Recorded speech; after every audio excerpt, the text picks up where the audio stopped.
Siswa Prof. Jumlah keseluruhannya berapa, Bu? Opi. Sebentar Prof, saya tanyakan ke PJ-nya Basil. Jumlahnya berapa Basil? Baik Ibu, untuk dari PB1 30 orang Ibu. PB1 30 orang, kalau PB2? 29, Ibu. 29, berarti seharusnya 59 Prof. Masih kurang 12 orang Prof yang belum bergabung. Oke, kita mulai aja Bu Esti. Silakan Bu Esti. Baik Prof, terima kasih Prof Henry. Dibuka dulu. Ya. Baik, Prof. Assalamualaikum warahmatullahi wabarakatuh. Selamat pagi, selamat siang Prof Henry, teman-teman semua. Waalaikumsalam warahmatullahi wabarakatuh Ibu. Ibu. Baik, teman-teman, kita mulai perkuliahannya. Silakan, jika yang sudah siap kuliah, mohon diaktifkan kamera Zoom-nya.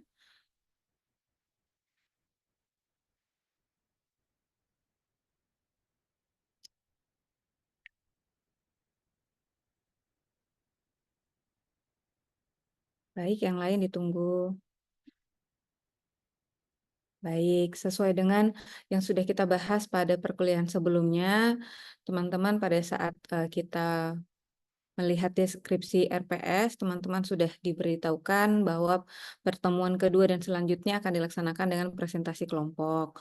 Untuk itu, teman-teman sudah membuat kelompok dan hari ini akan ada 2 kelompok yang akan presentasi. Kelompok pertama presentasinya dari dari kelas PB1 atau PB2? PB1 Ibu. Dari PB1. Baik, anggotanya sudah hadir. Boleh resen siapa saja anggota PB1 untuk kelompok 1? Ada Laili, Ratu, lalu 14. berdua saja. Hanya 2 orang saja, Ibu. Oke, 2 orang saja. Dari kelompok 2, PB2, boleh resen anggotanya siapa saja?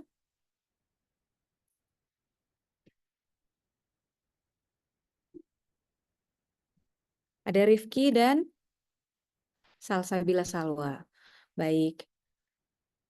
Untuk teknisnya kita akan mulai dengan kelompok 1 terlebih dahulu presentasinya, kemudian dilanjutkan dengan presentasi dari kelompok 2. Baik, silakan kelompok 1 dimulai presentasinya.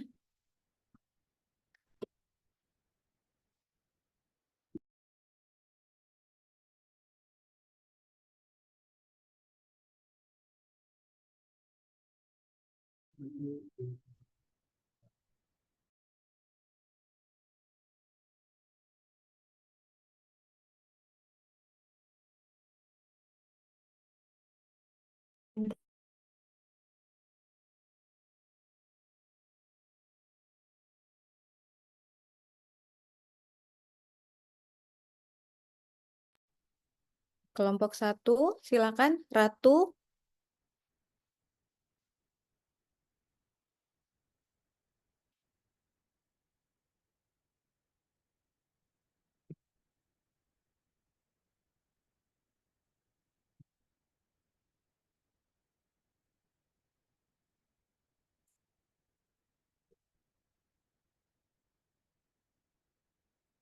Siapa yang akan berbagi layar kelompok 1 atau dibantu oleh PJ? Halo kelompok Saya 1. Oh ya, ada Laili ya.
Baik, Assalamualaikum warahmatullahi wabarakatuh.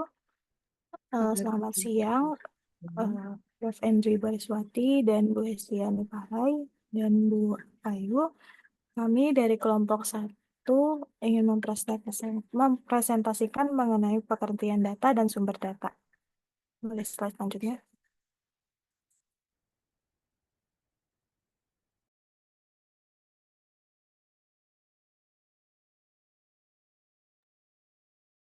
Boleh slide selanjutnya lagi, terus.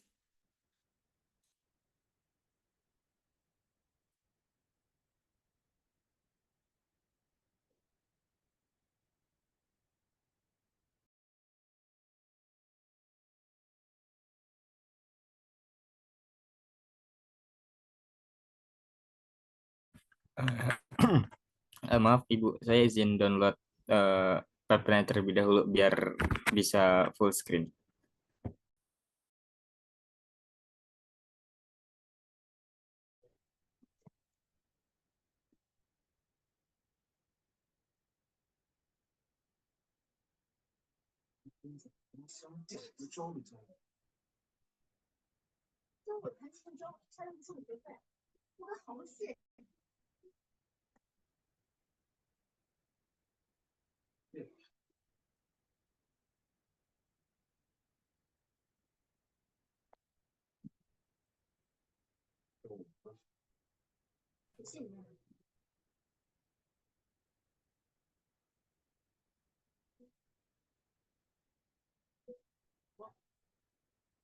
Baik, di sini untuk anggota kelompok 1 yang pertama ada saya sendiri yaitu Laili Istiqomah Trisnasari dan rekan saya Ratu Nur Aisyah Azahra.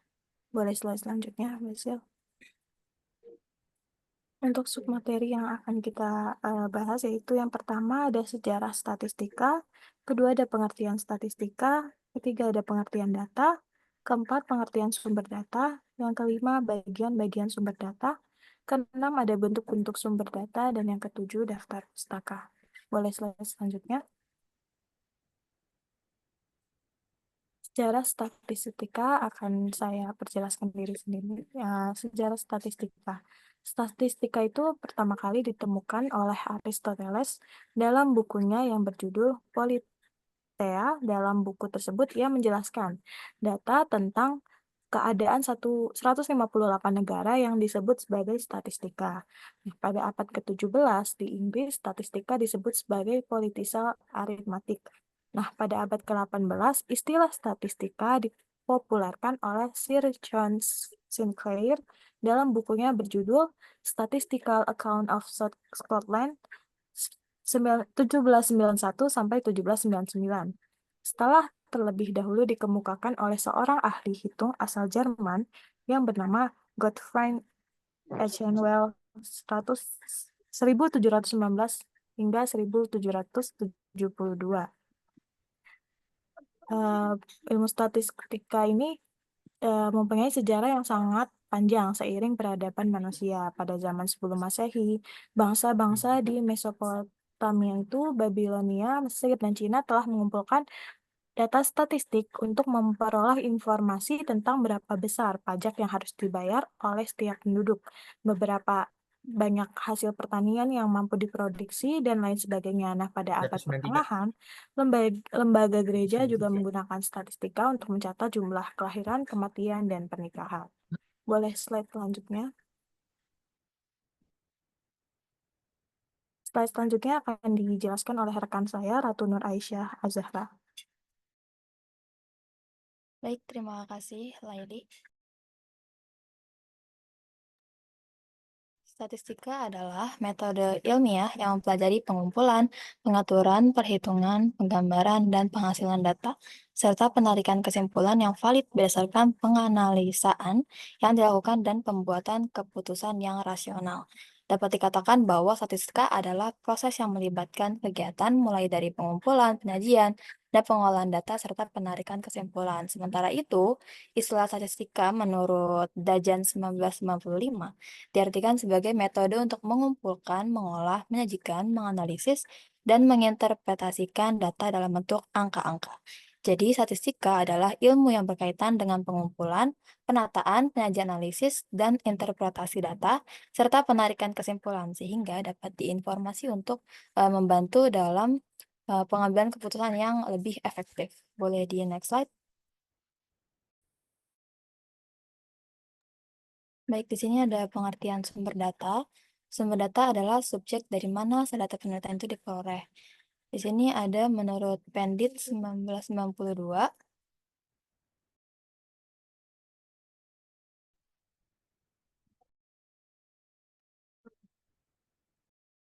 data adalah hasil observasi langsung terhadap suatu kejadian yang merupakan perlambangan yang mewakili objek atau konsep dalam dunia nyata.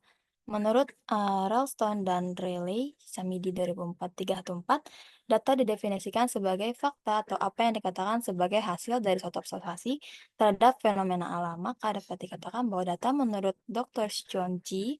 Longkutoy mengatakan bahwa data adalah suatu istilah majemuk dari fakta yang mengandung arti yang dihubungkan dengan kenyataan, simbol, gambar, angka, huruf yang menunjukkan suatu ide, objek, kondisi, dan situasi, dan lainnya. Boleh di next slide. Untuk slide selanjutnya akan dijelaskan oleh rekan saya Laili. Kepada Laili, dipersilahkan. Baik, terima kasih Ratu. Selanjutnya ada sifat data. Adapun sifat-sifat dapat dikelompokkan ke dalam 3 macam, yaitu yang pertama ada data dikotomi, yaitu data yang bersifat pilah satu sama lain. Misalnya suku agama, jenis kelamin, pendidikan, dan lain sebagainya. Untuk sifat data yang kedua ada data diskrit, yaitu data yang proses pengumpulannya dijalankan dengan cara menghitung atau membilang, seperti jumlah anak, jumlah penduduk, jumlah kematian, dan lain sebagainya.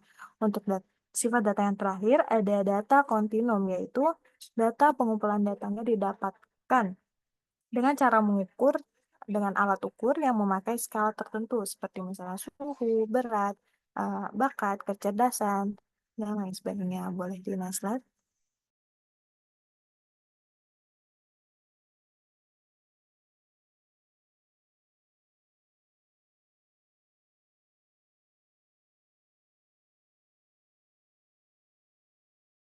Boleh slide selanjutnya.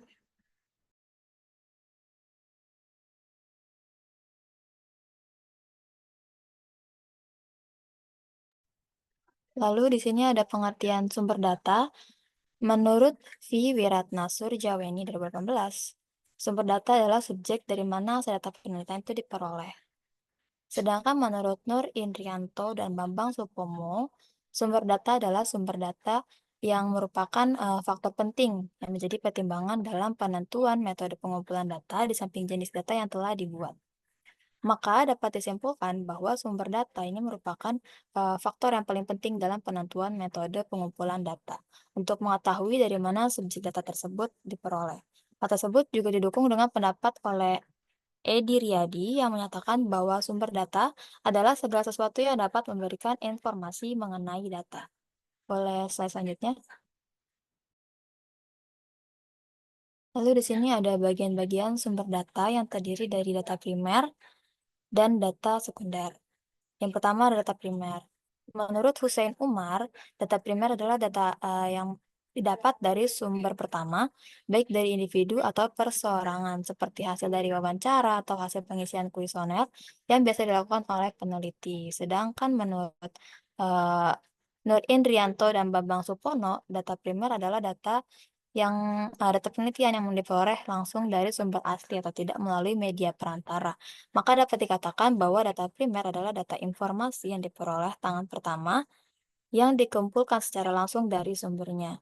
Data primer ini juga merupakan suatu data yang paling asli dalam karakter dan tidak memiliki perlakuan statistik apapun. Untuk mendapatkan data primer, peneliti harus mengumpulkan secara langsung melalui teknik observasi, wawancara, diskusi terfokus, dan juga penyebaran kuesioner. Lalu yang kedua ada data sekunder. Di sini ada menurut Hussein Umar, data sekunder adalah data primer yang telah diolah lebih lanjut dan disajikan baik oleh pengumpul data primer atau oleh pihak lain, misalnya dalam bentuk tabel-tabel ataupun diagram-diagram. Sedangkan menurut Nur Idrianto dan Bambang Supomo, Sumber data sekunder ini adalah sumber data penelitian yang diperoleh peneliti secara tidak langsung melalui media perantara atau dapat dikatakan diperoleh dan dicatat oleh pihak lain. Maka dapat dikatakan juga bahwa data sekunder ini merupakan data yang didapatkan secara tidak langsung dari objek penelitian. Data yang diperoleh dari data sekunder ini tidak perlu diolah lagi. Dalam hal ini dapat disimpulkan bahwa sumber data primer merupakan data yang langsung dapat dan disajikan sebagai sumber dari penelitian dan pengamatan secara langsung pada objek atau perusahaan tempat penulis melakukan penelitian, di mana dilakukan dengan cara penelitian lapangan melalui observasi, wawancara, melalui pihak yang akan dituju. Lalu sumber data sekunder ini juga merupakan data yang diperoleh secara tidak langsung atau melalui sumber lain yang sudah tersedia sebelum melakukan penelitian. Yang juga dikategorikan sebagai data sekunder, misalnya melalui catatan atau arsip perusahaan dengan cara membaca, mempelajari, dan memahami data tersebut. Boleh di next slide.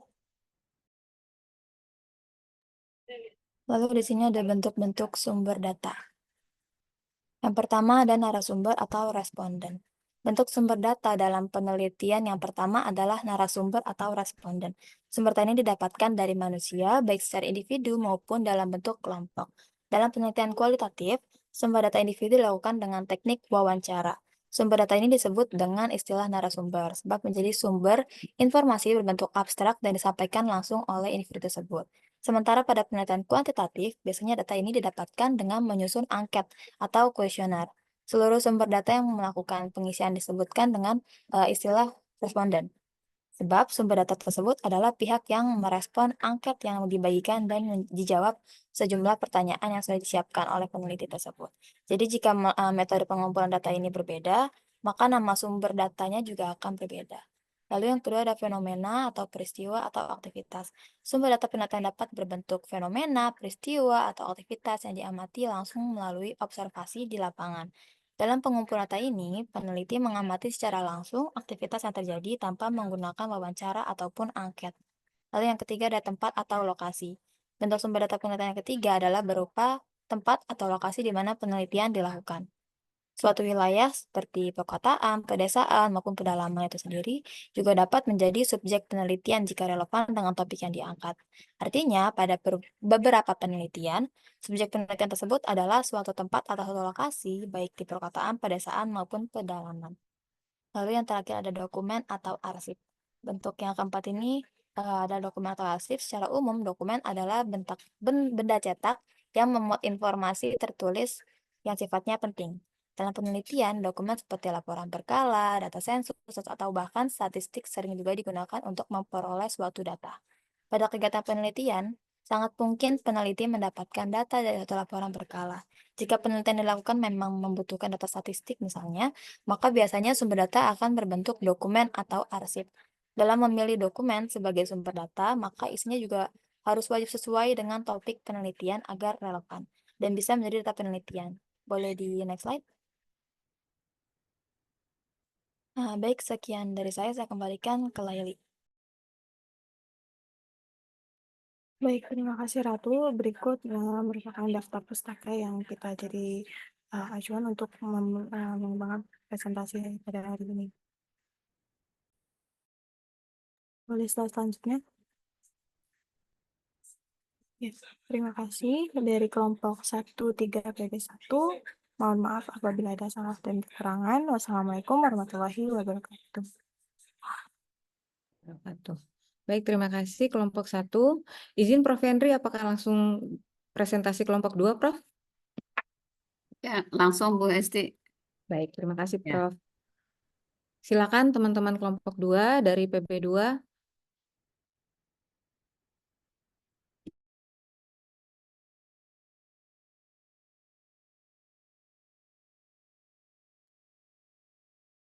Terima kasih atas kesempatan Bu Elsi dan Prof. Henry. Bismillahirrahmanirrahim. Assalamualaikum warahmatullahi wabarakatuh. Selamat siang Prof. Henry dan Bu Elsi serta teman-teman sekalian. Kami dari kelompok 2 akan mempresentasikan materi tentang jenis data dan contoh data. Boleh ke slide selanjutnya. Ya, anggota dari kelompok 2 yaitu ada saya sendiri yaitu Salsabila Sawahrianti dan rekan saya yaitu Rizky Farisi. Slide selanjutnya. Pokok pembahasan pada materi kali ini yaitu yang pertama, jenis dan contoh data berdasarkan sifatnya, jenis dan contoh data berdasarkan cara memperolehnya, jenis dan contoh data berdasarkan sumbernya, dan yang terakhir, jenis dan contoh data berdasarkan cara penyusunannya. Alinea selanjutnya, untuk jenis dan contoh data berdasarkan sifatnya akan dijelaskan oleh rekan saya Rifki Farisi. Kepada Rifki Farisi dipersilakan. Ya, baik. Terima kasih kepada Salsa. Yang pertama, di sini ada data kualitatif. Data kualitatif dikenal juga sebagai data kategoris, karena menggambarkan data yang sesuai dengan kategori. Data kualitatif tidak bersifat numerik. Informasi kategori ini melibatkan variabel kategoris yang menggambarkan fitur seperti jenis kelamin seseorang, kota asal, bahasa, agama, dan banyak lain. Ukuran kategoris ini didefinisikan dalam spesifikasi kalimat penjelasan, tetapi tidak dalam hal angka. Terkadang data kualitatif menyimpan nilai numerik, tapi nilai tersebut tidak memiliki arti matematis layaknya data kuantitatif. Contohnya seperti tabel tanggal lahir, olahraga favorit, kode pos sekolah, warna mobil di parkiran, nilai siswa di kelas. Di sini tanggal lahir dan kode pos sekolah memiliki nilai kuantitatif, tetapi tidak memberikan arti numerik yang termasuk dalam kategori data kualitatif, yaitu nominal dan ordinal. Selanjutnya ada data kuantitatif.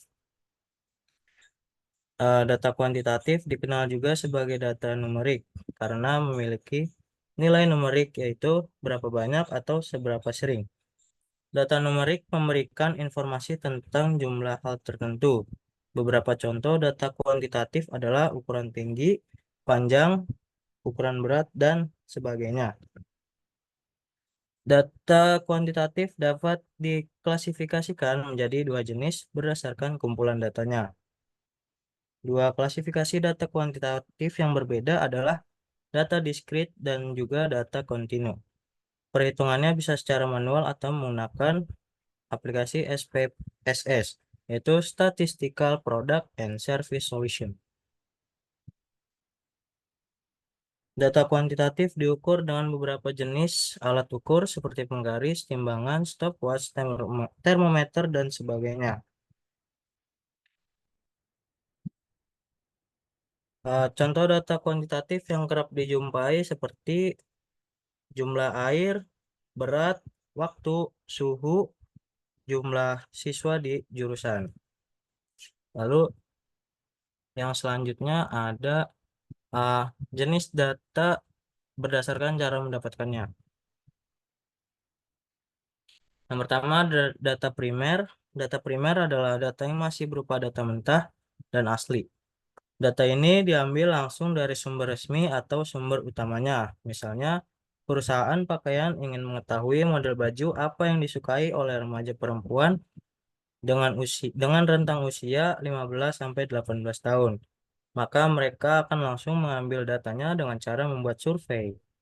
Data yang perlu dikumpulkan disesuaikan dengan kebutuhan dan juga keperluan. Jika tidak, itu hanya akan menjadi tumpukan data yang tidak berguna. Data primer dapat dikumpulkan dengan beberapa metode, antara lain interview, survei, observasi, dan juga eksperimental. Lalu selanjutnya ada data sekunder. Lain halnya dengan data primer, data sekunder adalah data yang sebelumnya sudah dikumpulkan dan digunakan kembali di kebutuhan yang lain karena datanya masih valid. Data sekunder berasal dari dua sumber, yaitu sumber internal dan juga sumber eksternal. Contoh-contohnya seperti mencakup data mengenai penyakit tertentu, data sensus penduduk, dan lain sebagainya.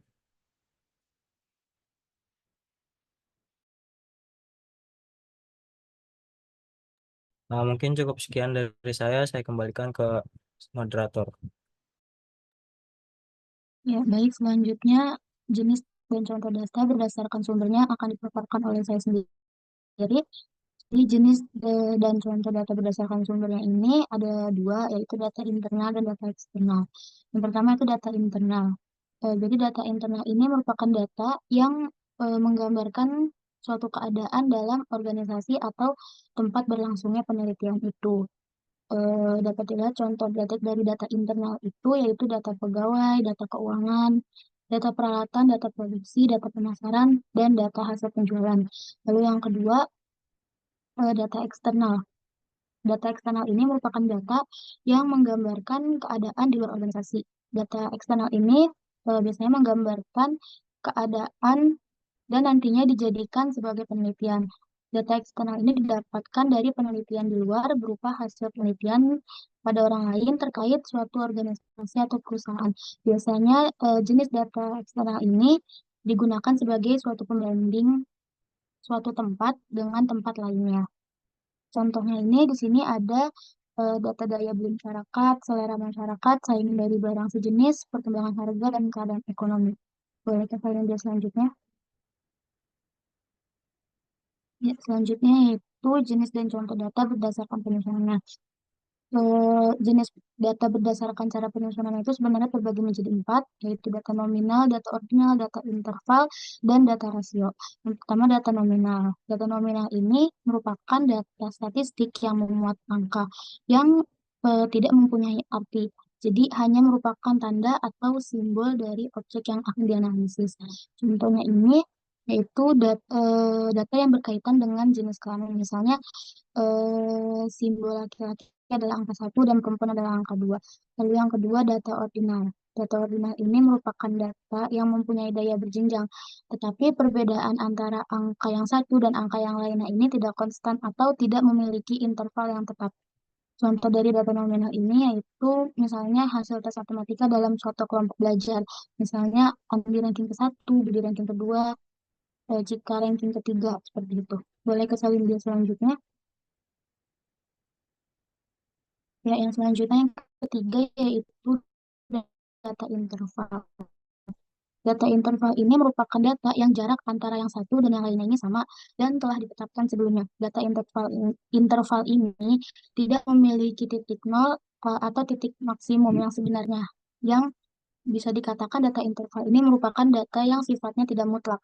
Contoh dari data interval ini yaitu misalnya, jika suatu tes integrasi menghasilkan nilai yang berkisar antara 0 sampai 200. Lalu yang selanjutnya data rasio. Nah, data rasio ini merupakan data yang mempunyai tingkatan tertinggi. Data ini selain mempunyai interval yang sama, juga dia mempunyai nilai 0. Jadi, sifat data rasio ini yaitu sifatnya mutlak. Contoh dari data rasio ini yaitu hasil pengukuran panjang, tinggi, dan berat 0 km tidak mempunyai panjang dan 0 kg yang tidak mempunyai berat. Boleh ke slide selanjutnya. Ya, mungkin sekian pembahasan dari kelompok 2. Ini merupakan daftar pustaka yang kami ambil. Boleh ke slide selanjutnya. Ya, sekian presentasi dari kelompok 2. Kurang lebihnya mohon maaf. Wassalamualaikum warahmatullahi wabarakatuh. Saya kembalikan ke Bu Hesti dan Prof. Sanji. Baik, makasih. Bu Hesti selesai 2 kelompok atau bagaimana Bu Hesti? Iya, Prof. Sudah 2 kelompok, Prof, yang presentasi. Hari ini 2 saja. 2 kelompok ya, oke baik. Jadi untuk yang pertama kali kita sebelum belajar statistik, kita harus mengenal itu data. Apa sih itu data? Saya pengen dapat penjelasan apa itu data. Ratu Nur Aisyah.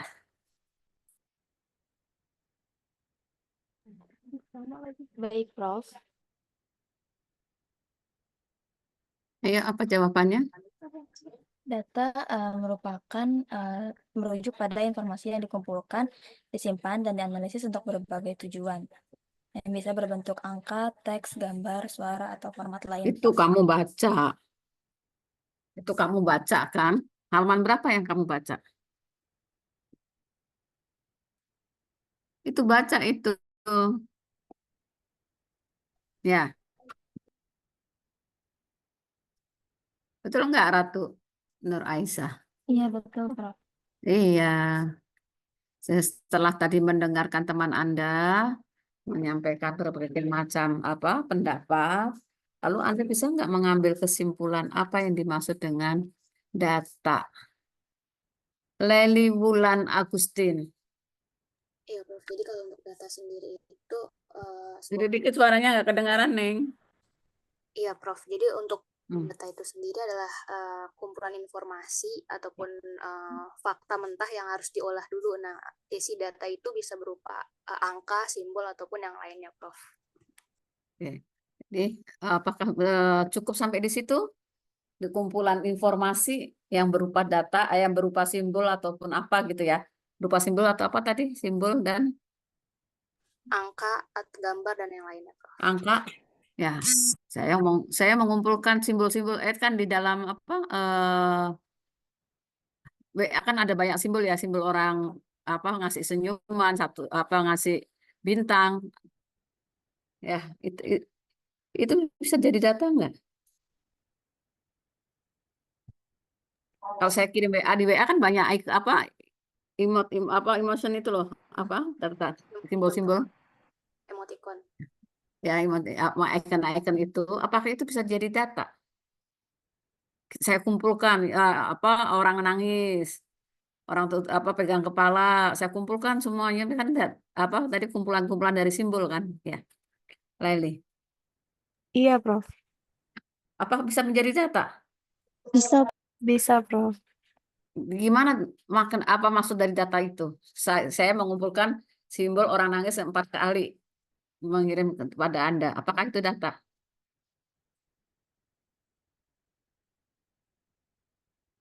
Lili, jangan takut salah. Ayo aja kita jawab.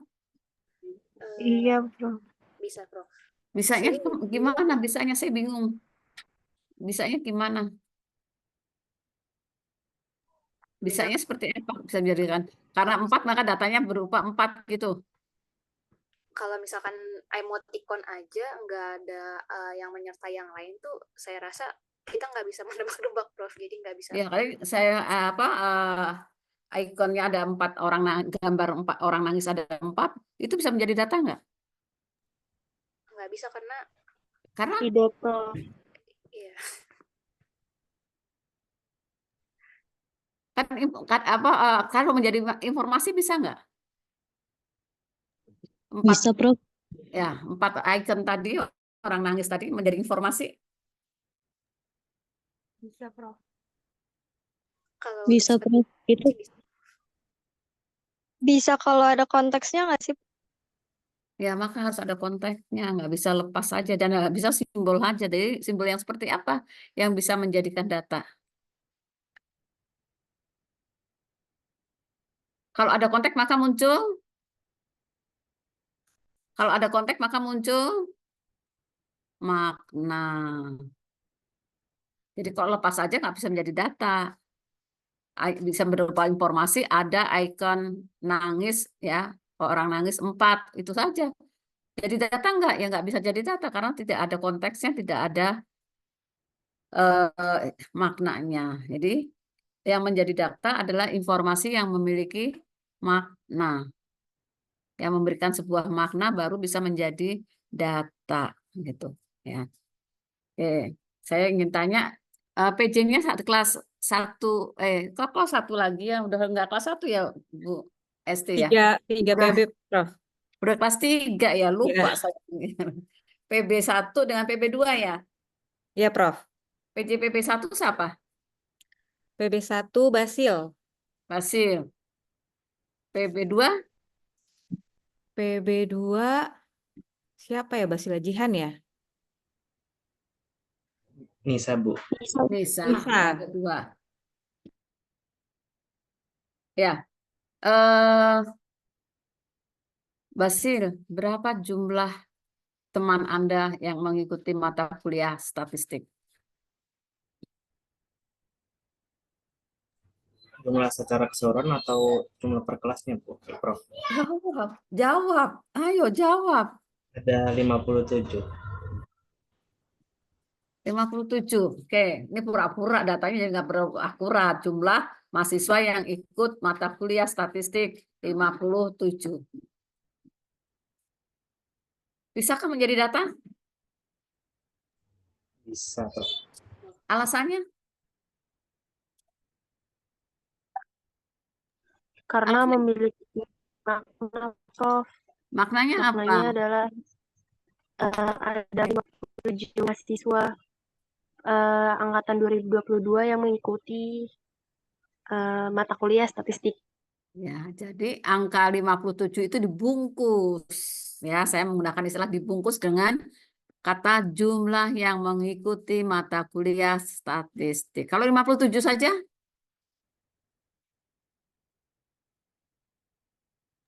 Tidak bisa jadi data karena Ya. maknanya tidak ada. Konteksnya tidak ada dan maknanya tidak ada, 57 itu tidak ada gitu kan. Ya, jadi harus ada maknanya. Jadi kumpulan informasi yang memiliki makna itu adalah sebagai data. Nah, 57 diperoleh dari mana?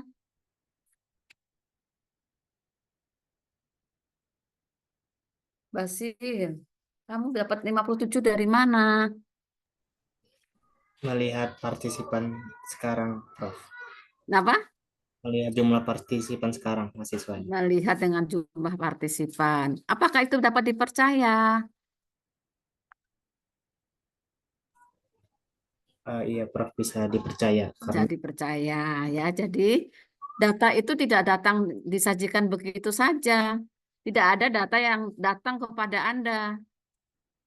Ya, tidak ada data yang tersebar begitu saja. Anda lihat data itu harus dikumpulkan atau istilahnya dicari ya. Dicari atau dikumpulkan menjadi data. Jadi informasi yang ada dikumpulkan untuk menjadi data. Apa alatnya yang digunakan?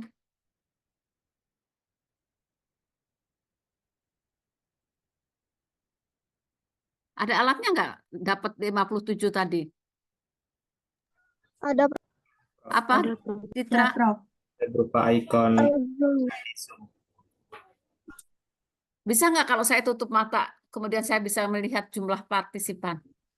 tidak, Tidak bisa, Prof. Tidak. Tidak. Jadi melalui apa ya kalau biar saya bisa mendapatkan data partisipan? Indra Prof mata. Nah, kalau orang menggunakan mata untuk melihat data itu disebut apa ya? melihat. Iya, melihat itu disebut apa ya? Dengan cara melihat itu disebut apa ya? Dalam penelitian? Observasi, Prof. Pinter. Dalam observasi ya. Jadi observasi itu menggunakan mata. Nah, kebetulan yang diobservasi adalah layar. Ya, jadi dengan menggunakan alat-alatnya adalah berupa mata untuk observasi. Ya. Nah, selain itu bisa nggak kira-kira kalau nggak muncul angka atau gambar partisipasi itu, partisipan di dalam layar itu untuk mendapatkan jumlah mahasiswa yang ikut kuliah? Bisa, Prof. Bisa, Prof. Dengan cara apa? Di absen, Prof. Dari data Wawancara, Prof. Wawancara, ya tanya satu-satu. Ikut kuliah statistik nggak? Ikut kuliah statistik nggak? Begitu. Iya betul, tapi nggak sesederhana itu kalau dalam penelitian ya. Kebetulan contohnya adalah sangat sederhana. Jadi ditanya kuliah statistik nggak seprodi.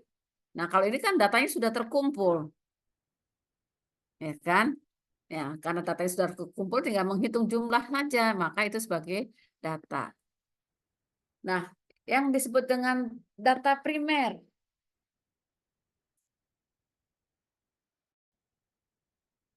itu seperti apa? Jordan.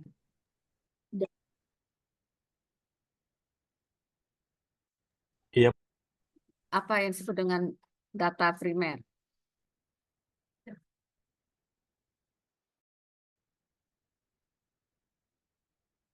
Data yang ini, Prof.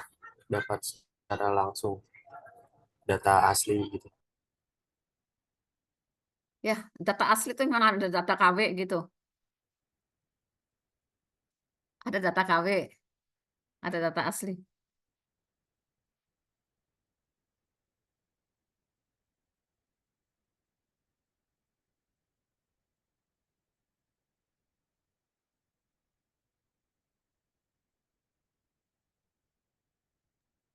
Izin jawab, Prof.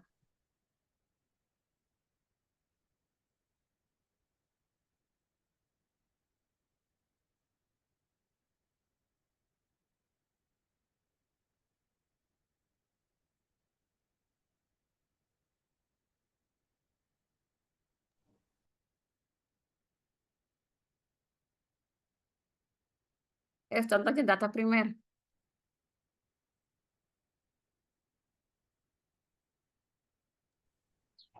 Wawancara survei, Prof. Itu caranya ya. Wawancara, observasi, kemudian apalagi wawancara, observasi, dan bentuk yang lain itu adalah caranya. Ya. Wawancara, observasi, ya termasuk juga dalamnya pengamatan, itu caranya. Sekarang yang dimaksud data primer. Izin jawab, Prof.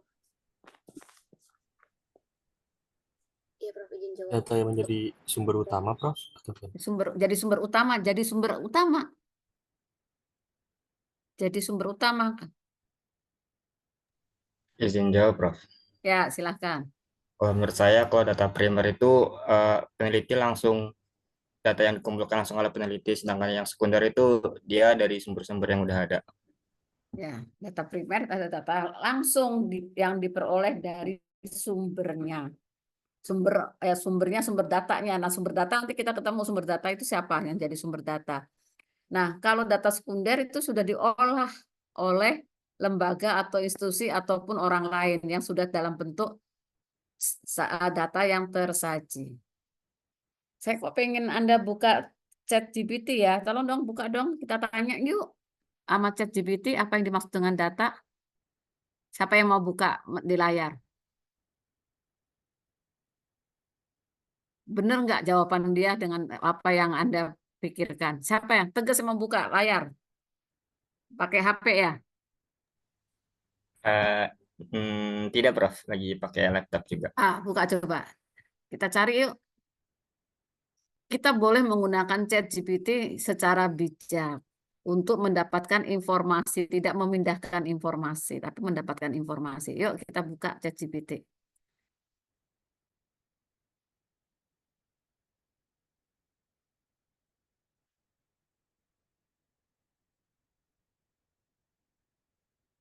Bisa nggak yang mendapatkan dengan memberikan sumber yang dirujuk dengan menggunakan ChatGPT?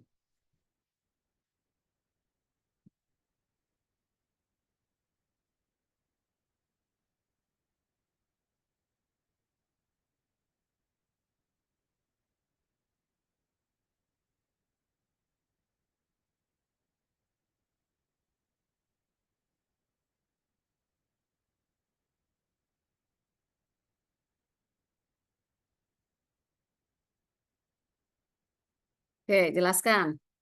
Ya, sudah dijawab oleh ChatGPT.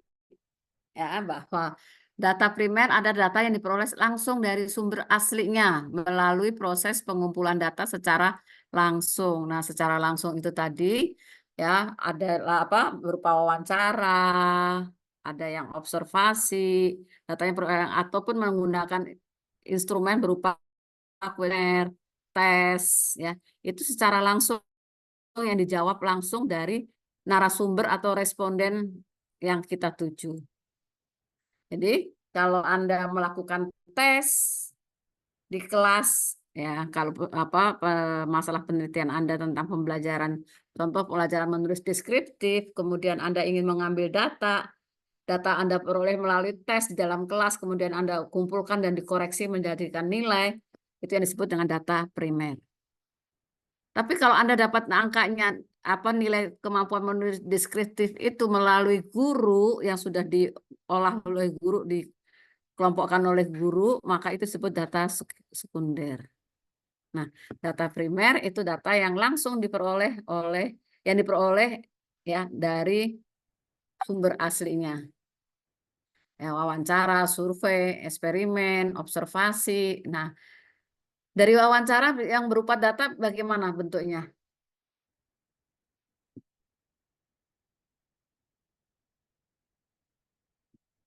Wawancara.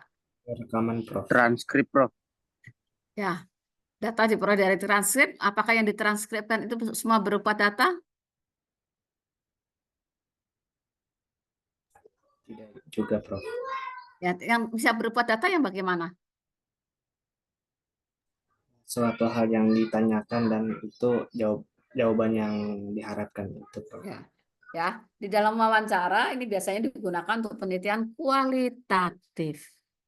Data penelitian kualitatif berbeda dengan data penelitian kuantitatif. Di dalam penelitian kualitatif, ya, data informasi yang disampaikan itu perlu pertama harus di-coding lebih dahulu.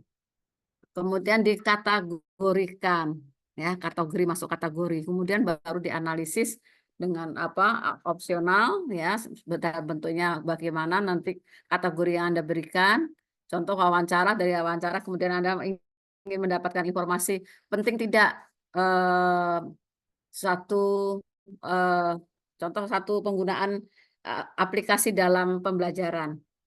Anda wawancara. Nah, semua jawaban itu bagaimana akhir menjadi data. Ya. Nah, kategori penting itu seperti apa sih? Maka Anda tentukan kategori penting itu ditandai dengan apa. Setelah itu baru Anda kategorikan, Anda kelompok-kelompokkan, baru dapat berupa data. Jadi menjadi data. Jadi data diolah apa di dalam penelitian kualitatif, informasi yang dikategorikan, kemudian dianalisis baru bisa menjadi data penelitian kualitatif. Nah, kalau survei mendapatkan datanya dari mana? Biasanya Melihat lokasi secara langsung. ya, survei kalau kita mau beli rumah survei dulu ya. Survei dilihat langsung dulu. Itu Bu Hesti tuh kalau mau beli rumah dia survei dulu gitu. Iya, Prof. Ya, survei dulu. Kemudian diamati rumahnya jalannya gimana, dekat apa, ya, kemudian fasilitasnya apa aja. Itu juga termasuk mencari data tuh Bu Hesti, mensurvei untuk membeli rumah. Ya. Nah, kalau dalam penelitian kira-kira survei bisa dilakukan dengan cara apa? Bisa tertulis Menyebar kuis. Sebagai data primer. Sebagai data primer. Dalam bentuk Diambil apa, Monica? Google Form gitu, Prof, yang diambil pernyataan-pernyataannya itu dilihat lagi dari konteks informasi yang ingin kita dapatkan dari suatu suatu data penelitian tersebut. Dari bentuk kuesioner ya, kuesioner. Nah, kuesioner macam-macam tadi ya, apa sih termasuk sifat datanya, ada yang menggunakan skala Likert, skala ordinal. Ini nanti pertemuan yang berikutnya ya, skala-skala dalam data-data itu tadi. Nah, ada yang bentuknya interval. Tadi saya lihat ada interval. Yang interval itu seperti apa? Itu belum ada contohnya itu. Nah, tadi kelompok yang menjelaskan data nominal, data interval, data rasio. Contohnya seperti apa? Kita tanya lagi ya, Mas ChatGPT. Ayo tanya lagi. Ada sumber belajar yang sangat canggih, kenapa nggak Anda manfaatkan?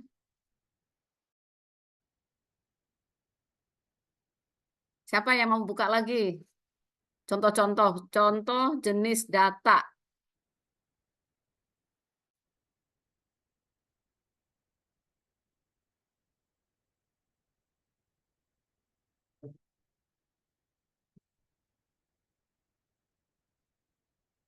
Penelitian kuantitatif. Nah, jenis data masih masuk gitu nanti terlalu luas.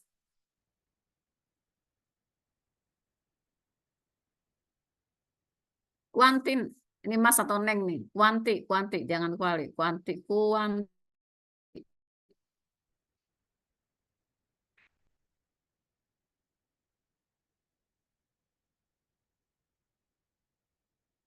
Naruhnya bukan di situ, di bawah yang ada tanda itu.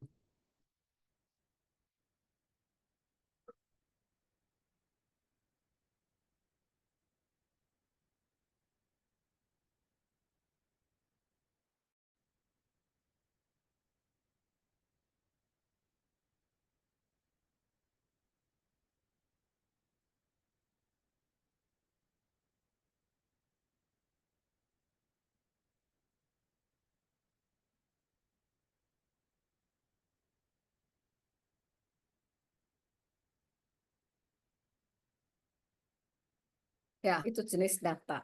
Nah, nanti di kuliah statistik, di penggunaan rumus, jenis data ini sangat mempengaruhi rumus yang digunakan. Contoh nanti kalau rumus biserial. Rumus biserial itu akan mensyaratkan datanya bersifat data dikotomi.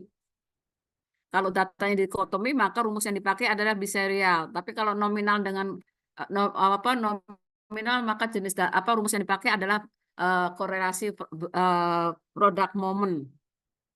Nah, nanti kalau nominal dengan ordinal itu rumusnya lain lagi. Nah, ini kita harus mengetahui dulu jenis data yang kita miliki sehingga nanti rumusnya bisa sesuai. Nah, apa yang dimaksud dengan data discrete? Silakan dibahas, ini kita bahas sama-sama. Sudah ada ChatGPT, data discrete, data yang hanya diambil melalui nilai tertentu. Biasanya angkanya berupa bulat atau hitungan atau bulat atau hitungan, dan data ini tidak memiliki nilai desimal. Kira-kira gimana contohnya? Mengapa jumlah siswa dalam kelas itu termasuk data discrete? Karena berupa angka bulat, Prof. Enggak, bukan karena berupa angka bulat. Tadi kalau 57? Maksudnya tidak memiliki nilai desimal, Prof. Ya, kenapa nggak memiliki nilai desimal, itu pertanyaannya. Karena satu orang dianggap satu, Prof. Nggak bisa setengah. Iya, kalau ada setengah itu siapa? Nggak ada manusia setengah. Ya, kalau beli ayam setengah ada, dapat kepalanya atau dapat apa? Ya, pakai kepala atau enggak ayam setengah ya? Kalau ayam bisa dibikin setengah, kalau manusia Nggak ya, bisa, Prof. maka Nggak datanya bisa. itu ya datanya adalah kontinu, tidak ada setengah, nggak ada sepersepernya itu. Nah, itu yang disebut data discrete. Discrete nyambung datanya. Ya, antara satu ke satu ya, bulatan 50 ke 51 itu tidak ada potongan yang dimana yang menandakan setengahnya, itu tidak ada, tapi langsung discrete ya ke 51. Nah, jumlah mobil yang melewati jalan setiap jam.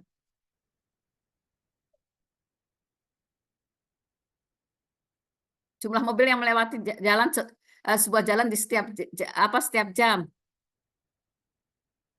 Ya, kalau mobilnya setengah nggak jalan dong. Ya kan? Nah, sekarang kalau pertanyaannya ada rata-rata jumlah mobil yang melalui satu jalan di setiap jam. Rata-rata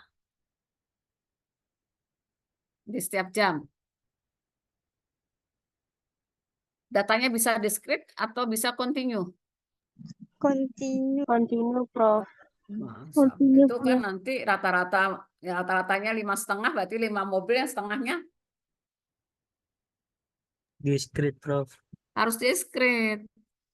Karena dilihat dari fungsinya nggak akan berjalan jadi mobil kalau rata-rata 5,5. Ya, nanti kalau dalam membuat rata-rata itu ada pembulatan kalau kita melihat fungsi dari data tersebut.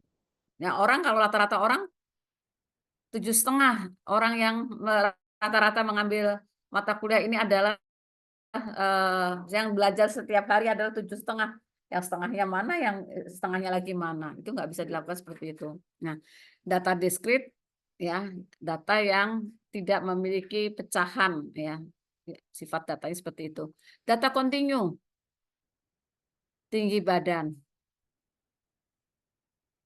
ya, tinggi badan, nilai sekolah, nilai pelajaran, dapat nilai 6,5, dapat nilai 7, dapat nilai 12,5 atau dapat 65,5 ya, itu masih bisa digunakan data kontinu.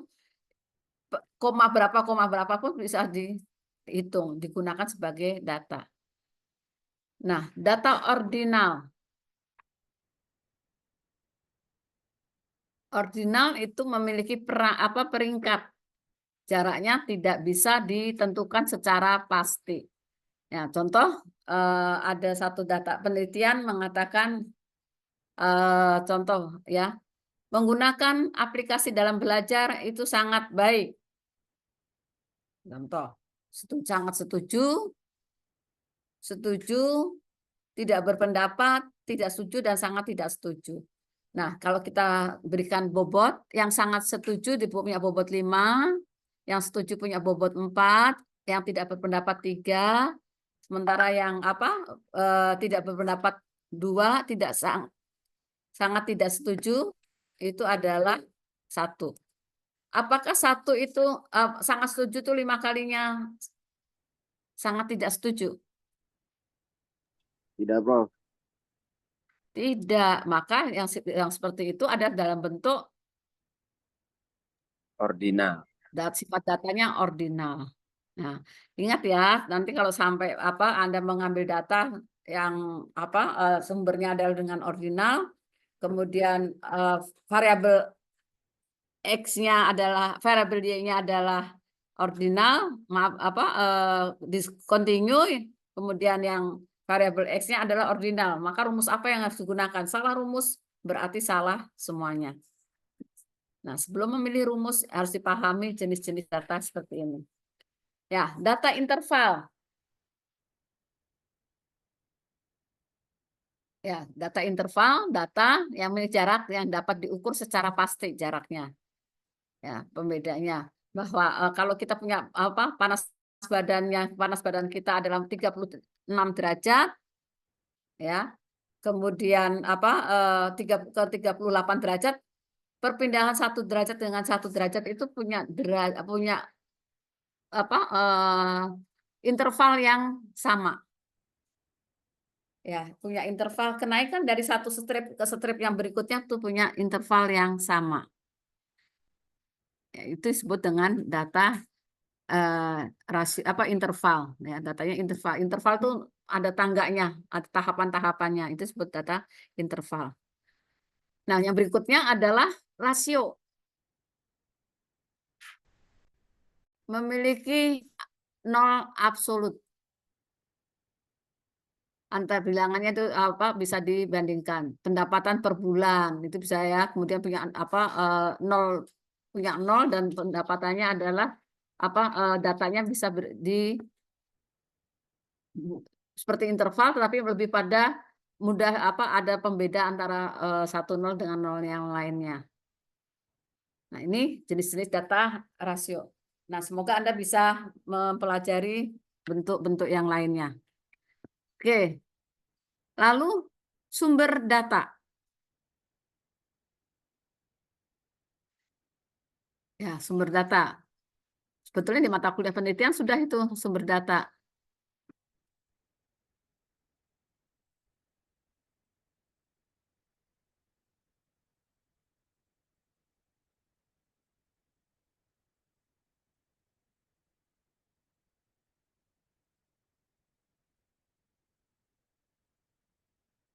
Oh, hilang.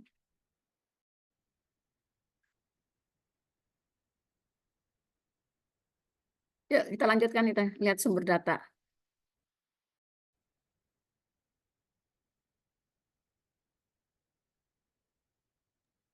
Ini belum canggih ya pakai ChatGPT-nya ya.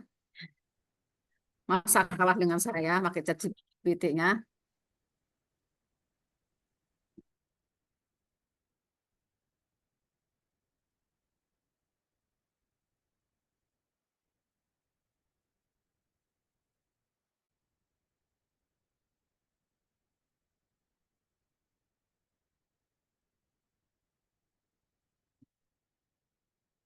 Mana sumber data?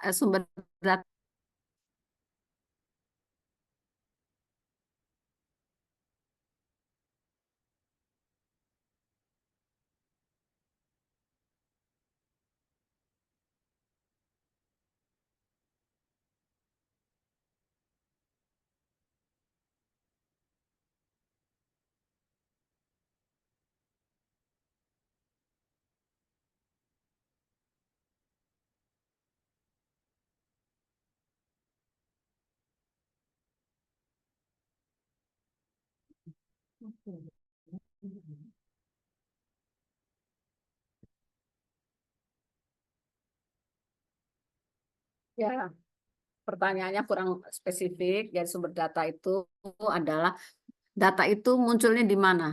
Jadi bukan dikategorikan data primer, data sekunder, tapi data itu munculnya dari mana. Kalau kita ingin mengambil tes kemampuan menulis, siapakah yang menghasilkan data? Siswa. Apa, Dewi? Citra? Peserta didik bukan Siapa itu peserta didik? sumber data. Siapa peserta didik? Oh, orang. Kalau kita ingin mendapatkan data pendapat orang tentang penggunaan AI dalam pembelajaran, kepada siapa kita bertanya? Orang, Prof. Orang. Ya kan? Contoh lain selain itu apa lagi?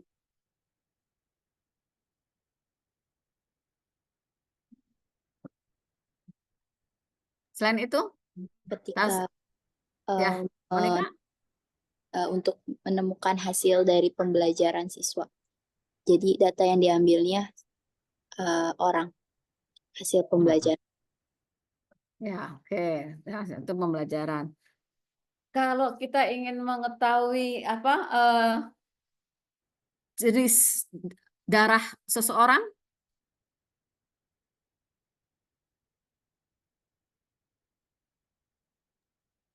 Orangnya, Prof. ya orangnya kan nggak masa apa kambing yang kita tes kan nggak akan orangnya kan. Ya. Nah, bagaimana kesimpulan Anda dari beberapa contoh tadi?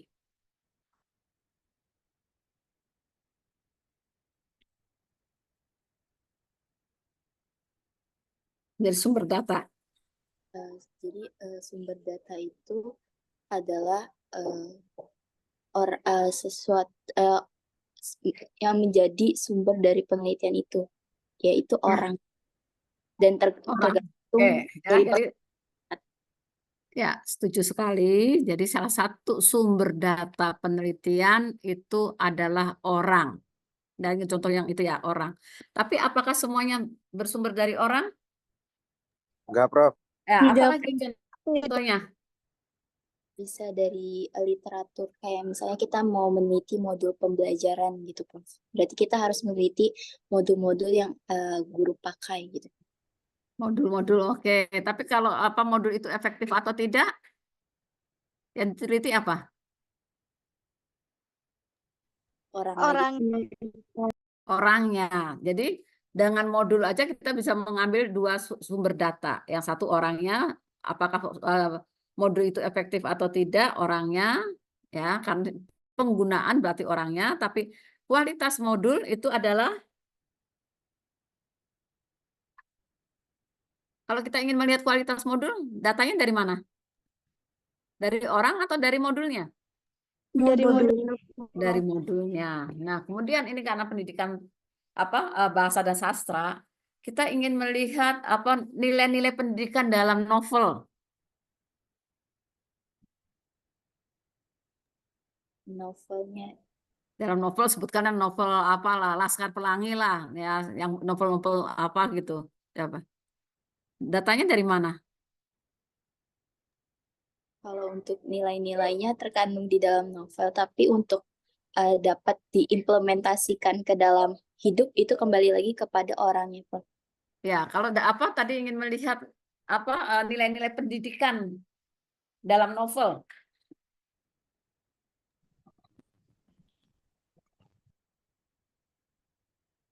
Faris Akbar. Iya, Prof. Apa?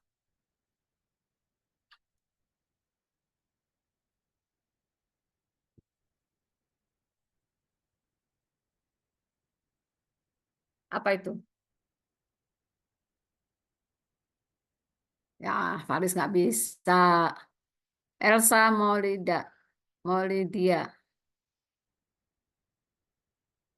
Ya, Prof. Apa coba kalau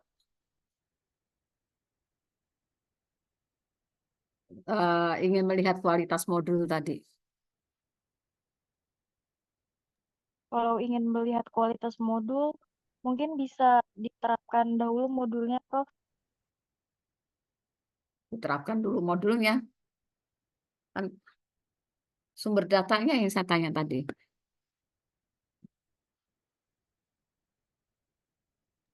ditanyakan ke guru pengajar yang sudah menggunakan modulnya, Prof, apakah efektif Ya, kalau atau Anda dengan menggunakan cara itu berarti sumber datanya adalah orang, Prof.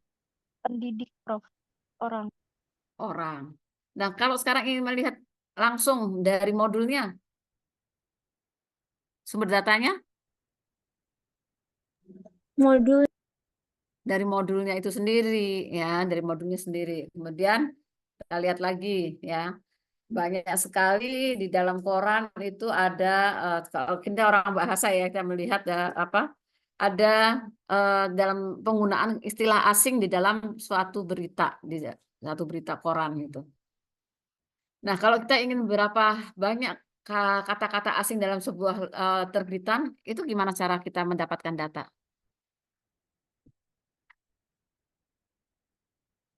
Melihat istilah asing tersebut, Prof, dari awal sampai akhir.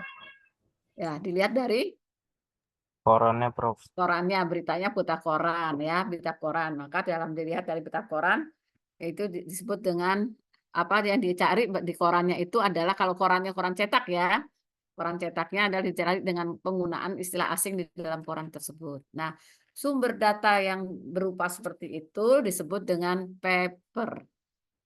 Nah, dulu zamannya paper ya, karena semua adalah dalam bentuk paper. Nah, itu maka disebut dengan paper. Namun dari perkembangan perkembangan zaman, paper itu sudah bisa dialihkan dengan e-book atau e-paper, ya, dalam bentuk tayangan, ya, seperti itu. Yang sifatnya memberikan informasi seperti koran kan sekarang banyak news yang dalam bentuk elektronik kan, electronic news. Nah, itu sumber datanya adalah dikategorikan sebagai paper. Jadi tadi orang disebut person, kemudian adalah paper, baru 2P. Ya. Nah, kemudian ini ada satu penelitian. Katanya bentar lagi ada apa tuh Bu Hesti, yang akan muncul gempa besar itu? Akan muncul tsunami besar? Kenapa? Megatrust. Nah, kalau kita ingin mengetahui itu sumber datanya di mana ya? BMKG, Prof. Itu data sekunder, data primernya. Orang Yang kita BMKG-nya teliti. Bukan orangnya, kalau orang itu personnya. Ya orangnya ganteng atau enggak yang ngasih berita gitu ya. Masih bujangan enggak gitu yang kamu teliti ya. Gimana coba mendapatkan data itu? Dari hasil mengukur dari seismografinya, Prof. Di mana dapatnya? Sumber datanya. dari alat. Alatnya kan digunakan alat, sumber datanya Dari yang alamnya sendiri, Prof. Dari alam. di mana? Alamnya Di sendiri, Prof. Lokasi. Di tempat terjadinya kejadian. Di TKP-nya. Ya, di TKP-nya. Nah, di TKP-nya itulah yang disebut dengan place, tempat, ya. Nah, tempat-tempat kejadian itu seperti itu. Itu ya kebetulan Anda orang-orang pendidikan, orang sosial tidak meneliti tentang itu, tapi kalau orang geografi, orang teknik, ya, kerusakan jalan itu seperti apa? Kerusakan jalan tidak bisa dicari di dalam paper, tapi harus langsung ke lokasi seperti itu. Nah, itu disebut dengan place. Jadi sumber data itu ada 3P. Coba jelaskan. Siti Hoiritunisa. Ternyata nggak masuk Bu Opi, Siti Hoiritunisa. Bu. Jihan, kamu Jihan. 3P. Ya, Prof, saya izin mematikan kamera. Untuk P 3P pertama itu person. Atau orang. Ya. Lalu untuk P yang kedua yaitu people. Yang kedua itu paper, Prof. Ya, Dan kemudian yang ketiga itu place atau tempat. ya. Nah, itulah yang menghasilkan data itu 3P. Ya. Nah, zaman sekarang tidak cukup 3P. Jangan begitu ya, Dek. Kalau saya akan meneliti tentang tindak tutur, jangan begitu ya, Dek. Itu dapatnya dari mana ya sumber datanya ya?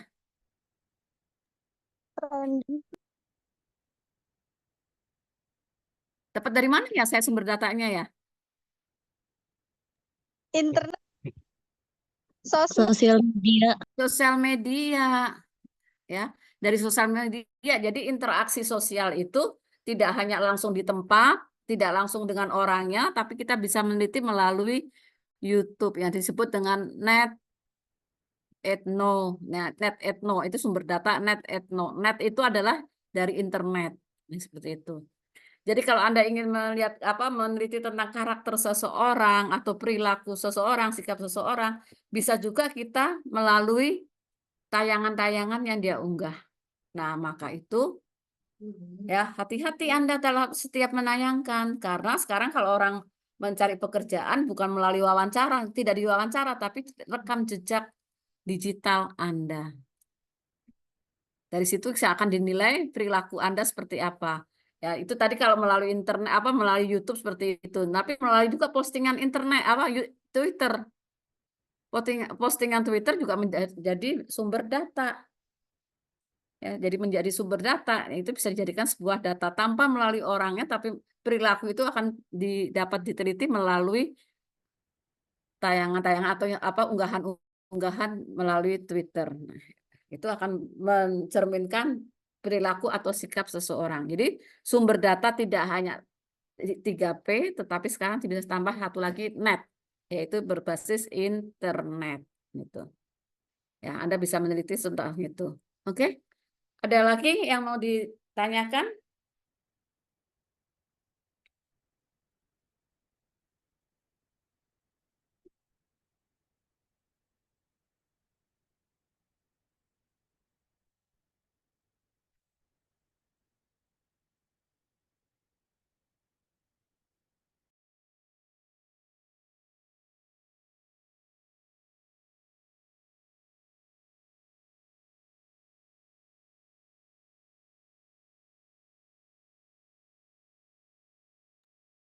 Ada lagi yang mau ditanyakan? Prof, saya ingin Ya, bertanya. ya silahkan. Emang valid ya Prof untuk menilai suatu postingan dari sosial media teman-teman atau orang lain?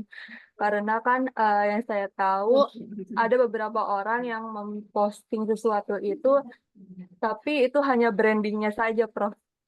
Aslinya kalau lebih kenal lebih dalam tidak seperti itu Prof. Ya, orang melihat tidak hanya sekali, tapi karakter itu kan muncul dari berbagai jenis yang berapa kali Anda ucapkan, itu akan dilihat konsistensinya. Ada tekniknya bagaimana menilai, mengambil data dari internet atau postingan-postingan tersebut. Nah, itu yang disebut dengan forensik bahasa. Ya, forensik ya. Linguistik forensik, dari tuturan itu akan dinilai karakter Anda. Ya, walaupun itu settingan, tapi akan terlihat nanti ya yang settingan dan yang tidak settingan itu akan terlihat. Dan mereka bisa melihat dari karakter situ. Itu ilmunya ada sendiri. Dan kebetulan saya tidak menguasai di situ untuk forensik bahasa. Tapi saya tahu bahwa internet itu bisa menjadi satu sumber data untuk forensik bahasa gitu. Baik Prof, terima kasih Prof. Ya, nanti kalau Anda mau ngambil deskripsi itu silakan. Baik Prof. Perdalam ya. Oke.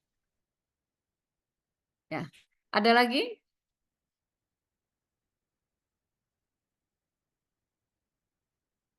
Cukup kali ya Bu Hesti ya.